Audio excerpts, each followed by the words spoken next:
ایسے اولیاء ہیں، شیطان نے کہا کہ وہ دلوں میں خیالات ڈالتے، اور پھر اللہ پاک نے فرمایا یہ شیاطین جو ہیں یہ انسانوں میں بھی ہیں، جنات میں بھی ہیں، اور نبی کے لیے بھی مخالفت میں شیطان بنائے اور آپ کے لیے بھی، مگر شیاطین کو فرمایا من الجن والانس، یہ جنات کے بھی ابلیس کے لشکر، انسانوں میں بھی لوگ ایسے ہیں جو شیطان ہو چکے، انسانوں میں بھی شیطان ہو چکے، تو وہ حملہ آور ہو رہے ہیں اور ان کے ذریعے ہدایت کے راستے ٹوٹ، چاروں اطراف سے حملہ آور ہو کر وہ آپ کے معقولات کے محسوسات کے ذریعے، شہوات کے ذریعے، خیالات کے ذریعے آپ کے اندر گمراہی کو انسرٹ کر رہے ہیں، داخل کر رہے ہیں۔ تو ایک جنگ ہے خیر و شر کی، اور حق و باطل اور ہدایت اور گمراہی کی جنگ ہے روز اول سے۔ تو جس طرح ادھر شیاطین ہیں، اولیاء ہیں، اس طرح اللہ پاک نے انسانوں کے اندر بھی اپنے ربانی ہدایت کو برقرار رکھنے کے لیے بھی اولیاء بنائے۔ انہو، شیطان کے لیے کہا انہو یراکم ہو و قبیلہ، ابلیس اکیلا بھی تمہیں دیکھتا ہے اور اس کا پورا قبیلہ، اس کے قبیلے کا ہر فرد تمہیں دیکھتا ہے، اس کے جنود دیکھتے ہیں، لشکر دیکھتے ہیں کہ ابلیس کے لشکر ہوں۔ اللہ نے اس کے چیلنج کو دے دیا، ٹھیک ہے کرو۔ ادھر فرمایا جو میرے مخلص بندے ہوں گے ان پر تمہارا زور نہیں چلے گا، ان عبادی لیس لک علیہم سلطان، ان پر تمہاری طاقت اور قابو نہیں چلے گا۔ تو یہ کیسے ممکن ہے ان کو کھلا چھوڑ دے، ان کے لشکر ہوں، اور ادھر ہدایت مہیا کرنے، جیسے گمراہی دلوں میں ڈالنے کے لیے اور گمراہی کی راہوں پہ دھکیلنے کے لیے شیطان اور اس کے جنود، اس طرح ہدایت کتنے اور ہدایت کی طرف لوگوں کو راغب کرنے کے لیے اللہ نے اپنے انبیاء بھیجے، اور جب انبیاء کی نبوت اور ان کی بعثت کا سلسلہ ختم ہو گیا تو امتوں میں قیامت تک اولیاء، مجددین اور صلحاء بھیجے۔ ادھر بھی وہی نظام، اور ملائکہ بھی اس میں ہیں، جیسے جنات اور انسانوں میں ہے نا، الجن والانس، تو جنات میں بھی شیطان، انسانوں میں بھی ہیں۔ اسی طرح دوسری طرف جو خیر اور ہدایت کو سپورٹ دینے والے، کو ہدایت پہ بلانے اور ہدایت پہ رکھنے کے لیے ہیلپ کرنے والے جو ادھر قبیلے ہیں، وہ ملائکہ میں بھی ہیں، ادھر جنات کے مقابلے میں ملائکہ میں بھی ہیں اور انسانوں میں بھی۔ ان کو اولیاء اور صلحاء اور صالحین اور متقین مجددین، وہ دین کی تجدید کرتے ہیں۔ تو اللہ پاک اس نظام کو ریوائیو کرتا ہے ہر صدی میں، پھر ہر زمانے میں اپنے صالحین کرتا ہے پیدا، اور مصلحین پیدا کرتا ہے جو خیر کو پھیلاتے اور لوگوں کی اصلاح کرتے اور دین کی دعوت دے۔ یامرون بالمعروف ینہون عن المنکر، وہ نیکی کو فروغ دیتے ہیں، بدی برائی کو روکتے ہیں، خود صالح ہوتے ہیں اور لوگوں کی اصلاح کرتے ہیں۔ اولیاء اور صالحین اور مصلحین اور مجددین، یہ نظام ادھر اس کی روک میں اللہ پاک نے خیر کی حفاظت کے لیے بھی مقرر، وہ بھی القاء کرتے ہیں، وہ بھی نیک خیالات آپ کو دیتے ہیں۔ اللہ کے اولیاء وہ ربانیین ہوتے ہیں، شیاطین ادھر ربانی جی، وہ ربانی خیالات دیتے ہیں، اللہ کی طرف بلاتے ہیں، وہ نیکی کا خیال آپ کے دلوں میں ڈالتے ہیں، وہ آپ کے ذہنوں میں نیکی کی ہدایت ڈالتے ہیں، نیکی کے تصورات، شیطانوں کی اسٹریٹجی توڑتے ہیں، ان کو ننگا کرتے ہیں، انہیں ایکسپوز کرتے ہیں، نفس کو کیسے چھٹکارا دلانا ہے وہ راستے، اسٹریٹجیز، میکنزم، طریقہ بتاتے ہیں۔ تو اگر وہ جنگ ہے حق و باطل کی، تو اہل باطل کا اگر ایک جال ہے، حق کا بھی ایک جال ہے، اہل شر کا ایک پورا نظام ہے، تو اہل خیر کا بھی اللہ قائم کی۔ اس میں ملائکہ بھی ہیں اور اس میں انسانوں میں اولیاء بھی ہیں اور صالحین و متقین۔ سب سے پہلے نئی ویڈیوز کو حاصل کرنے کے لیے شیخ الاسلام ڈاکٹر محمد طاہر القادری کے آفیشیل یوٹیوب چینل کو سبسکرائب کریں اور بیل آئیکن۔ اس میں ایک ایسے میثاق کا یعنی معاہدے کا ذکر ہے، وعدہ کا ذکر ہے، وعدے کا جو اللہ تبارک و تعالیٰ نے بنی اسرائیل سے لیا، ایک عہد لیا، وہ ان کا عہد نامہ ہے جو قرآن مجید میں میثاق بنی اسرائیل کے نام سے بیان فرمایا ہے۔ اور یہ عہد نامہ در حقیقت اللہ رب العزت کے 10 احکامات پر مشتمل ہے۔ یہ 10 احکامات ایسے ہیں کہ انہیں اگر ٹوٹیلٹی میں ایک اکائی کے طور پر، ایک ہی ضابطے کے طور پر دیکھا اور سمجھا جائے، یہ اسلامی نظام حیات بنیادی نہیں۔ مسلمان کو جو طرز زندگی اپنانی چاہیے، ایک مسلمان کو جس طرز کی لائف اڈاپٹ کرنا، تو اللہ رب العزت نے 10 نکات کی شکل میں، 10 شرائط کی شکل میں، 10 احکامات کی شکل میں، عہد نامہ کے طور پر، میثاق اور وعدے کے طور پر یاد کرو جب ہم نے بنی اسرائیل اولاد یعقوب سے، اسرائیل کن کا لقب ہے؟ حضرت یعقوب علیہ السلام کا لقب ہے اسرائیل۔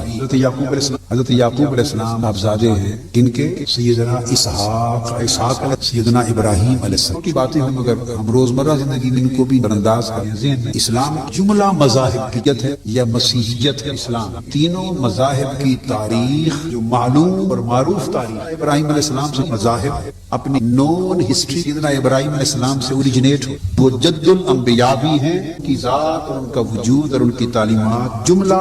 آسمانی مذاہب کا سر چشمہ بھی ہے۔ تو اس قدر نسبت اور تعلق کا علم ضرور ہر مسلمان کو۔ سیدنا ابراہیم علیہ السلام کے ایک صاحبزادے تو حضرت اسحاق ہو گئے، اور دوسرے صاحبزادے کون ہیں؟ سیدنا اسماعیل علیہ السلام. تو حضرت اسماعیل علیہ السلام اور حضرت اسحاق علیہ السلام دونوں بھائی ہوئے. تو یعقوب علیہ السلام حضرت اسماعیل کے کیا لگے؟ بھتیجے لگے. بھائی چپ کر گئے, گھبرا کیوں گئے بتانے میں؟ سادہ سادہ تو بات ہے. یعقوب علیہ السلام سیدنا اسماعیل علیہ السلام کے کیا ہوئے؟ بدسگے بھتیجے ہوئے. تو یہ جو اسرائیل ہے یہ لقب ہے حضرت یعقوب علیہ السلام. تو گویا بنی اسرائیل حضرت اسماعیل علیہ السلام کے بھتیجے کی اولاد. اسماعیل علیہ السلام بھتیجے کی اولاد ہے, جو نسل سے ہوئی وہ بنی اسرائیل ہے. اسی سے پھر آگے چل کے موسیٰ علیہ السلام آئے اور یہودیت کا مذہب وجود میں آیا. پھر یہی خانوادہ یہودیت کا تھا, اسی خانوادے میں سے سیدنا علیہ السلام ہر چند ان کے بارے میں گرامی, مگر ان کی والدہ اور نانا وہ نسب تو تھا. تو یہ جو خانوادہ حضرت علیہ السلام بیک گراؤنڈ کے اعتبار سے بنی اسرائیل میں سے, یعنی وہ جو مذہب اس وقت یہودی کہلاتا تھا, اس یہودی مذہب سے ان کا تسلسل ہے. اب آپ سمجھ گئے بات. پھر سیدنا عیسیٰ علیہ السلام آ گئے تو پھر ان کے نام سے آ گئے مسیحیت اور عیسائیت, نصارہ اور یہود. پھر یہ نصارہ وجود میں آ گئے. نصارہ اس لیے کہتے ہیں, نصارہ نصرانی کی جمع ہے, مدد کرنے والا. آپ نے پوچھا تھا من انصاری اللہ. ایک وقت آیا جب مشکل کا دشمنان نے, وہ جو یہودی لوگ تھے جنہوں نے حملہ کیا اور آپ کو شہید کرنا چاہتے تھے, مگر اللہ تبارک و تعالیٰ نے آپ کو زندہ آسمان پر اٹھا. اس وقت آپ نے پوچھا کون ہے اللہ کی طرف اور اللہ کے لیے میری مدد کرنے, کیونکہ ہماری تھے مددگار. انہوں نے کہا نحن انصار, ہم آپ کی مدد کریں. تو اس سے لفظ نصارہ نکلا, یعنی عیسیٰ علیہ السلام کے مددگار, صحابہ. تو یہ چند ٹرمز ہیں. تو میں عرض کر رہا تھا اولاد یعقوب اس کو بنی اسرائیل ہے, اور سیدنا اسماعیل علیہ السلام کی اولاد میں سے صرف ایک پیغمبر آیا. کوئی پیغمبر آپ کی اولاد اور نسل سے نہیں, ایک ہی پیغمبر, اور وہ کون؟ حضور نبی اکرم صلی اللہ تعالی علیہ. باقی بیشتر انبیاء علیہ السلام سیدنا اسحاق کی اولاد سے. جیسے آپ وزن کرتے ہیں نا, تو ایک پلڑے میں ایک رکھ دیتے ہیں اور ایک پلڑے میں سارے رکھ دیتے ہیں, تو پھر بھی ایک بھائی ہوتا ہے. تو یہ بنی اسحاق اور بنی اسماعیل کا یہ معاملہ. آقا علیہ السلام کے بنی اسماعیل میں سے آ جانے کی وجہ سے ایک ہی پلڑا ان سارے وزنوں پر. لہذا یاد رکھنے, بعض اوقات لوگ کہتے ہیں کہ آپ کا قرآن ہے, آپ کا قرآن, تاریخ تو ساری ہماری لکھی ہوئی ہے. جتنا ذکر آتا ہے آپ کو یہود کا بھی, نصارہ کا بھی, اسرائیل کا, سارا ذکر بنی اسرائیل کا. اس کی وجہ سے رکھنے کہ حضور صلی اللہ علیہ وآلہ وسلم واحد پیغمبر ہیں جن کی ولادت بنی اسماعیل واحد, اور آپ سے پہلے بنی اسماعیل میں سے تو کوئی پیغمبر اور آیا ہی. اور آپ سے پہلے جتنے انبیاء علیہ السلام اور ان کی امتیں ہوئی, اور جتنی کتابیں آئیں اور جتنی شریعتیں آئیں, آپ سے پہلے جو انبیاء آئے تو انہی کا تذکرہ ہونا تھا نا قرآن میں. جتنے انبیاء علیہ السلام اسحاق علیہ السلام اور یعقوب علیہ السلام کے بعد آئے, وہ موسٹلی انہی کی اولاد بنی اسرائیل سے آئے. تو جب بھی آپ سے پہلے انبیاء کا ذکر آئے گا تو بنی اسرائیل کا ذکر, جب بھی آپ سے قبل انبیاء کا ذکر آئے گا, عیسیٰ علیہ السلام کا ذکر آئے گا تو نصارہ کا ذکر, موسیٰ علیہ السلام کا ذکر آئے گا, ہود کا ذکر ہوگا. اس سے بھی پہلے سلیمان علیہ السلام, داؤد علیہ السلام, اوپر تک چلے جائیں تو سیدنا یوسف علیہ السلام, یوسف علیہ السلام, پھر آگے حضرت یعقوب کے بیٹے, وہ حضرت اسحاق کے پوتے ہیں یوسف علیہ السلام. تو جتنے انبیاء کا تذکرہ آئے گا, ان کے واقعات آئیں گے, قصص آئیں گے, نام حالہ بنی اسرائیل کا ذکر ہوگا, چونکہ تمام انبیاء آئے جو اس نسل سے. ہاں, جب آپ اس سے اوپر چلے جاتے ہیں ابراہیم علیہ السلام کے ایک زمانے میں, تو پھر اور انبیاء, اور اوپر چلے جاتے ہیں سیدنا نوح علیہ تک, سیدنا آدم علیہ السلام, پھر وہ سب کے لیے پھر کامن. تو یہ ایک لنک ہے. اس طرح بنی اسماعیل اور بنی اسرائیل یہ تو آپس میں چچا زاد ہے. پنجابی میں پتریر کہتے ہیں, کیا کہتے ہیں؟ پتریر, چچا زاد کہتے ہیں, کزن کہتے ہیں. تو بنی اسماعیل اسرائیل آپس میں کیا ہے؟ کزن. یہ لنک ہے, تو قریبی مگر فرق ہے. اب تذکرہ جتنا بھی بنی اسرائیل کا آتا ہے اور انبیاء ما سبق, پہلے گزرے ہوئے انبیاء کا, ان کی امتوں کا, اور اللہ تبارک و تعالیٰ کے ساتھ کیا ہوا معاملہ میں, ان کے اللہ کے ساتھ کیے ہوئے وعدے میں, اللہ نے جو نعمتیں کی ان کا ذکر کرتا. وہ اللہ نے نعمتیں اس پر عذاب, جو کچھ بیان کی تاریخ, درس, سبق, نصیحت کے طور پر ان کے بیان مقصدی ماضی تاریخ کی کتاب, تاریخ بادشاہ جادوگر آ گئے, تاریخی واقعات تو بیان. قرآن مجید قسم پہلی امتوں کے یاد, اور اللہ کے ساتھ ان انبیاء ان کا جو کچھ بھی بیان ہوتا ہے وہ دراصل نصیحت کے طور پر امت محمدی سے ہمارے لیے. تو اللہ پاک مثالوں کی شکل بیت کی جو ہو چکا کیا کہ وہ یاد بھی سے عبرت بھی جلد حاصل والا کی بیک گراؤنڈ بھی ہے. اولیاء کرام حکایات کا کوئی بات جو واقعہ اور قصے کی شکل میں درست وہ بیان ہو جائے تو یاد کچھ نہ یاد نقش ہو جائے, اور اگر واقعہ کی تفصیلات زیادہ امپیکٹ ہوتا ہے اس بنسبت واقعہ سے ہٹ کر یوں ہی اگر ہدایت کی طرف اگر باقی کچھ یاد رہے یا نہ رہے، اتنا تو رہے گا کہ اللہ پاک نے فرمایا یاد کرو وہ سے وعدہ لیا 10 چیزوں کا رہ جائے گی کہ اللہ نے وہ واقعہ یاد کرو جب ہم نے 10 چیز ان 10 میں پوچھ ڈالیں گے 2-3 یاد کے فرمایا کہ 10 چارٹ آف گائیڈ جس کو ہمیں حیات ہے، پرسنل لائف، گھروں کی باہمی بیہیویئر کے کنڈکٹ، انڈیویجولز کے سوسائٹی، تو ایک چارٹر اللہ تعالیٰ نے کہ یہی اسلام ہے۔ اب آپ دیکھیں فسائل زور کس چیز پر، یہ بات توجہ یہ سمجھنے کا پاک نے عہد تو ان سے لیا تھا جن کے 10 احکام سنائے اور پڑھائے ہمیں جو ہے کہ وہ ہمیں وہ اب احکام ہمارے لیے ہو گئے، وہ احکام اب وہ بنی اسرائیل کی بات ختم ہو، اب وہ ہمیں حکم دیا جا رہا ہے کہ یہ 10 احکام انہوں نے نافرمانی کی، منحرف ہوئے، سزا یافتہ، پر عمل کیا وہ انعام یافتہ۔ آپ بھی منحرف ہو جائیں، جو کچھ بیان کیا جاتا ہے دراصل یہ حکم مسلمہ کے اللہ کے احکام اس امت کے لیے ہیں، ان کے بیان کرنے کے مختلف ایک طریقہ یہ تو فرمایا لا تعبدون الا اللہ، یہ 10 کمانڈز پر مشترک کمانڈز ہے، چارٹر آف کمانڈز ہے، اس کو کمانڈمنٹس بھی تورات کی زبان 10 کمانڈمنٹ، وہ جو وعدہ اللہ رب العزت نے لیا اس میں یہ تھا سب سے پہلے کہ اللہ کے سوا عبادت نہ، یہ توحید کا درس ہے، عقیدہ توحید، اللہ کے سوا کسی اور کو عبادت کے لائق نہ، سجدہ اللہ کے حضور اور بندگی کے لائق بھی اللہ ہی کی ذات، یہ دے کر کہ فوری بعد اب جب یہ فرمایا اللہ تعبدون، اللہ کا حکم، اللہ کو عبادت کے لائق صرف اللہ کے حکم کو اطاعت کے لائق۔ یاد رکھ لیں کبھی حکم توحید آ جاتا ہے کہ اللہ کے سوا، یہ جو کمیونیکیشن میسج کا یہ کس کے ذریعے لوگوں کو کہا گیا، یہ میسج کس کے ذریعے کمیونیکیٹ کیا گیا، بولیے اللہ کے پیغمبر کے، تو حکم اٹ سیلف انمنٹ ہے، اس کا جو سبجیکٹ میں مواد ہے، جو حکم ہے کہ اللہ کے سوا کسی اور کی عبادت، یہ جو سبجیکٹ ہے یہ توحید، یہ کیا ہے توحید۔ اور وَإِذْ أَخَذْنَا مِيثَاقَ بَنِي إِسْرَائِيلَ، اور یاد کرو اسرائیل سے وعدہ لیا، وعدہ پرومس لیا، تھرو ہوم، کس کے ذریعے لیا، کیا بنی اسرائیل اور اللہ کی کمیونیکیشن ڈائریکٹ ہوئی؟ یہ میں ایک بڑا لطیف نقطہ سمجھا رہا ہوں تو توحید اور رسالت کا جو تعلق سمجھ میں آ جائے گا۔ لوگ مفت میں گورکھ دھندا بناتے رہتے ہیں، مولویانہ جنگ جاری، مجادلانہ جنگ، تخریب کارانہ جنگ، مذہب میں تخریب کاری۔ اب اللہ نے جو فرمایا یاد کرو جب ہم نے اولاد یعقوب بنی اسرائیل سے وعدہ لیا، جن سے وعدہ لیا ان کا اپنا نہ کوئی اپنی پہچان، ان کی پہچان کی نسل اسرائیل اللہ سے یعقوب، یاد کرو جو حضرت یعقوب کی اولاد سے وعدہ لیا، ان کو پہچان بھی اپنے اس جد امجد کے نام پائی جا رہی، سمجھانا مقصود ہے کسی پیغمبر سے تو نسبت اور پہچان پیغمبر کے ساتھ، اور وعدہ جب ان سے لیا، عہد لیا، تو کیا ہوا کہ وعدہ کرو، وعدہ کرتے ہیں، اس نے کہا کہ کسی کی عبادت نہیں کریں گے، اس طرح اللہ نے ڈائریکٹ بالکل نہیں، خزنہ ہم نے لیا۔ یہ توحید اور رسالت ہمارے بھی خیرات عامات ہیں، خیراتیں خاص حاصل، اور سب سے بڑی خیرات میں ہر بات میں رسول، ہر پردے میں رسول، اور ہمیں ہر چیز اسی سمت گائیڈ کرتی ہے، اسپیشلائزیشن ہے ایمانی معرفت۔ خزنہ ہم نے وعدہ لیا بنی اسرائیل، لیا کس آمنے سامنے، وہ وعدہ لیا کس نے؟ تو میں آپ میرے سامنے بیٹھے آپس میں، میں آپ سے، اور مجھے کہا ہو وعدہ لینے، میرے شیخ، میرے پیر، میرے استاذ نے، میرے بڑے نے، اور ان کے بہاف پر وعدہ لیں اور بتا دیں کہ یہ وعدہ آپ سے، تو ڈائریکٹ وہ نہیں لے رہا، وعدہ میں لے رہا ہوں۔ جو بلا مثال سمجھانے کے لیے بات کو نکالا، پیغمبر اللہ کا نمائندہ ہوتا، اللہ بندوں سے خود کلام نہیں، اگر وہ جس بندے سے کلام کرے گا وہی پیغمبر ہوگا، اگر وہ سارے بندوں سے سارے بندے پہ، کہ نبوت نام ہے، اللہ جس سے ہم کلام ہوا وہ نبی ہو گئے، اللہ جس ہم کلام ہوا یہ نبوت ہے۔ ما کان لبشر یکلمہ اللہ الا، کسی بشر، کسی میری مجال نہیں کہ میں کسی عام بندے سے کلام، بات ایک ہی ہے جو کہنا، اگر اپنی طرف سے کہنے کی بجائے ادھر سے فرمایا کسی بشر انسان کی مجال نہیں کہ اس سے اللہ کلام کرے، کلام کا پھر اپنی طرف کر دیا، مجال کی نفی کی بات آئی، نگیٹ کرنا، تو اپنی نہیں نگیشن کی، کہا کسی بندے کی طاقت نہیں کہ اللہ اس سے کلام ہے، وہ کیسے کسی بندے سے کلام، الا وحی، سوائے واسطے وحی،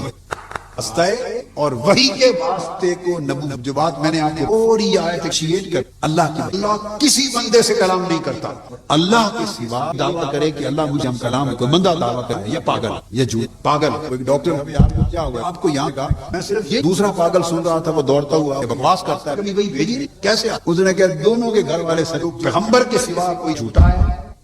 اب جو بات ہے اللہ کسی بندے سے، اور بندہ کوئی اللہ کے نبی کر نہیں سکتا بندوں سے امت کو اپنا حلال ہے حرام ہے یہ نیک ابھی آگے جو کمانڈ میں اللہ پاک چاہتا ہے کہ ہیومن ملک کے لوگوں اس امت کو اس قوم کو بھیجوں، پھر وہ کیا کرتا ہے منتخب کیا کرتا ہے اسے نبویت کا نبوت اور تاج رکھ دیتا پیغمبر نمائندہ بنا ہوتا بندوں میں سے ہے مگر اب ان بندوں جیسا رہتا نہیں کہ اب اللہ نے ان کو چن لیا اور اپنی اب اللہ پاک اپنا کلام اس بندے سے کرتا ہے پیغمبر سے اس پیغمبر سے کرتا ہے اور پیغمبر سے کہتا ہے تم میرے بہاف لہذا پیغمبر جو بات کرتا ہے بندوں سے وہ اللہ کی بات ہوتی ہے اب پیغمبر کا سٹیٹس یہ ہو جاتا ہے کہ وہ جو کہتا ہے وہ خدا کہتا ہے وہ کلام خدا ہوتا ہے اور جو عمل کرتا ہے وہ امر خدا اس لیے اب یہ تو پیغمبر کی خدا کی بات ہے یہ فرق نبوت میں اور توحید میں فرق اس سے بڑھ کر جہاں پیغمبر کی پیغمبری خدا کے بغیر نہیں اس کی نبوت اس کی رسالت اس کا نمائندہ ہونا دادا یہ خدا کے بغیر اس کا وجود نہیں اور اگر پیغمبر کا واسطہ وسمیان میں نہ ہو تو بندوں کے لیے خدا کا کلام اس کا وجود نہیں کہ خدا نے تو بندوں سے کلام ہی نہیں کرنا اور بندے کی مجال نہیں کہ خدا واحد وسیلہ بندہ و خدا کے درمیان رابط اور تعلق واحد لہذا نہ پیغمبر اور نبی اور رسول کے بغیر نہ خدا کی بات اوپر سے نیچے بندوں تک آتی ہے نہ پیغمبر کے وسیلے کے بعد بغیر بندوں کی بات خدا تک آتی ہے میں اذ اخذنا اور جب ہم نے میثاق کا ہم نے بنی اسرائیل ہم نے اللہ نے وعدہ لیا کس شکل میں تو اللہ اور بندوں کا ہم نے وعدہ لیا کس طرح وعدہ تو اللہ کے بیاف پر یہ تھا نہ کہا جاتا کہ جس جب ہمارے بیاف پر ہماری طرف پیغمبر نے وعدہ لیا جب ہماری طرف سے پیغمبر نے بنی اسرائیل تو یوں کہ ہماری طرف سے پیغمبر نے تم سے لیا وعدہ پیغمبر نے اللہ نے ڈائریکٹلی اس کو کہا جب ہم نے تم سے وعدہ لیا تو پتا چلا کہ پیغمبر جو کرتا ہے دراصل وہ خدا کرتا ہے پتا یہ چلتا ہے اذ اخذنا جو پیغمبر کرتا ہے کا طریقہ یہ ہے کہ یہ آپریٹ پیغمبر کے ذریعے فنکشن پیغمبر کے ذریعے ایکسرسائز پیغمبر کے ذریعے ایکٹ کرتا ہے پیغمبر کے ذریعے انفورس کرتا ہے پیغمبر کے ذریعے بولتا ہے پیغمبر کے ذریعے نوازتا ہے 10 نا ہم نے وعدہ تو ہم نے وعدہ سے کیا بولا تو سورہ اخلاص پر کیا لفظ ہے پہلا قل هو اللہ احد قل کا معنی فرما دیجئے کہہ دیجئے هو اللہ احد وہ اللہ ایک ہے سورہ توحید اخلاص بھی کہہ رہے ہیں توحید بھی کہہ رہے ہیں توحید ہے اب جو قل کا معنی رامی صلی اللہ علیہ وسلم فرما دو ان سے کہہ دو کہ قل اس لفظ قل میں قل کا معنی میں آپ سے کہوں گا قل تم کہہ دو آپ مجھے کہیں گے قل آپ کہہ دیں تو یہ تو ایک امر ہے کہہ دو اس کہہ دو کے لفظ میں کیا کہہ دو تو یہ تو توحید کا بیان ہے تو فرما دو قل هو اللہ ایک بلایا محبوب یہ قل تو صرف کے دلیل دو کہہ دو کیا کہہ دو هو اللہ احد اللہ ایک یہ جو هو اللہ احد سے توحید کا مضمون کہاں سے شروع ہو رہا ہے هو اللہ احد وہ اللہ ایک یہاں سے شروع ہو رہا ہے توحید کا مضمون تو توحید تو شروع هو اللہ احد سے اس کا نام پڑ گیا ہے توحید تو جو پہلا لفظ ہے سورت کا قل میں پھر کیا توحید ہے هو اللہ احد میں وہ اللہ ایک ہے یہ توحید قل کمونین کا اور بات بھی تیری ہے تو ایک ہے تیرے بندے ہیں تو مالک ہے تو ہی ایک ہے اور خود ہی اپنی بات اپنے بندوں سے خود کہہ دے ڈائریکٹ کہہ دے هو اللہ احد یا انا اللہ احد میں ایک ہوں خود فرما دے وہ جواب دیتا ہے ما کان لبشر ان یکلمہ اللہ میں ان انسانوں بشروں سے بات نہیں کرتا کسی بشر سے بات عام ہے بات اور بندوں کے درمیان نبی کو اسے نبوت اور رسالت کا تاج اس کے سر پہ رکھتا اس کے منہ میں اپنی زبان دیتا اس کے ہاتھ پہ اپنا امر رکھتا اپنا نمائندہ بناتا اسے اپنا مختار مطلق بناتا مطاع مطلق بناتا سول ایبسلیوٹ میں نے منتخب ہے اپنے منہ سے کہتا ان سے کہتا تم تو اس کا اس محبوب سے کہنا رسالت ہوئی اور محبوب کا بندوں کو کہنا یہ توحید جب وہ محبوب نے محبوب سے کمیونیکیٹ اور محبوب گرامی کو حضور کو جب فرمایا کون محبوب کہہ دو تو اس نے محبوب کو وسیلہ مقرر کیا تاکہ اس کا پیغام بندوں تک پہنچائے تو نبی کا خدا کی طرف بندوں کے لیے وسیلہ مقرر ہونا یہ رسالت بن گیا اور جب رسول بولا کہ وہ اللہ ایک ہے یہ توحید ہو گئی تو پتا چلا کہ توحید عقیدہ اور ایمان تب بنتی ہے جب رسالت پہلے جب رسالت پہلے تو قل پہلے ہوا اللہ وحد میں توحید ہے. توحید تھی وحدانیت توحید نہ تھی. وحدانیت اس کا ایک ہونا تھا. یہ وحدانیت اللہ کی جب رسول کی زبان سے نکلی, رسول کی زبان سے سن کر ہم نے وحدانیت کو آنا تو یہ کنورٹ ہو کر توحید کی زبان سے جب نکل, خدا کہتا ہے ان بندوں خدا کا رسول سے کہنا رسول کا دوسرے بندوں کو کہ توحید ہے کہ اللہ ایک ہے. رسالت اس لیے ہم توحید کی بات بھی کرتے ہیں تو نغمے رسالت ہے. رسالت کے ظرف میں توحید کا دودھ, رسالت کے برتن میں تو, اور آخری بات خدا ہے. خدا ہو کر اپنے بندوں سے رسول کے واسطے کے بعد بندے ہو کر رسول وہ سن لے اپنی بات تو پیغمبر کے رسول کے واسطے کے بغیر اپنے بندوں سے وہ کرتا نہیں. اور تم اگر رسول کے واسطے کو درمیان خدا سے ڈائریکٹ بات کرنا چاہو, وہ اگر ایسا کرو گے وہ کہے مجھ سے بھی بڑے آگے ہو, میں اپنی بات تم سے پہنچانا ہو تو نہیں پہنچاتا, پہنچا سکتا ہوں. قادر خدا کر سکتا ہوں, مگر میں نہیں کرتا. میں اپنی بات پیغمبر کے سے کرتا ہوں. تم میرے دفع ہو جاؤ.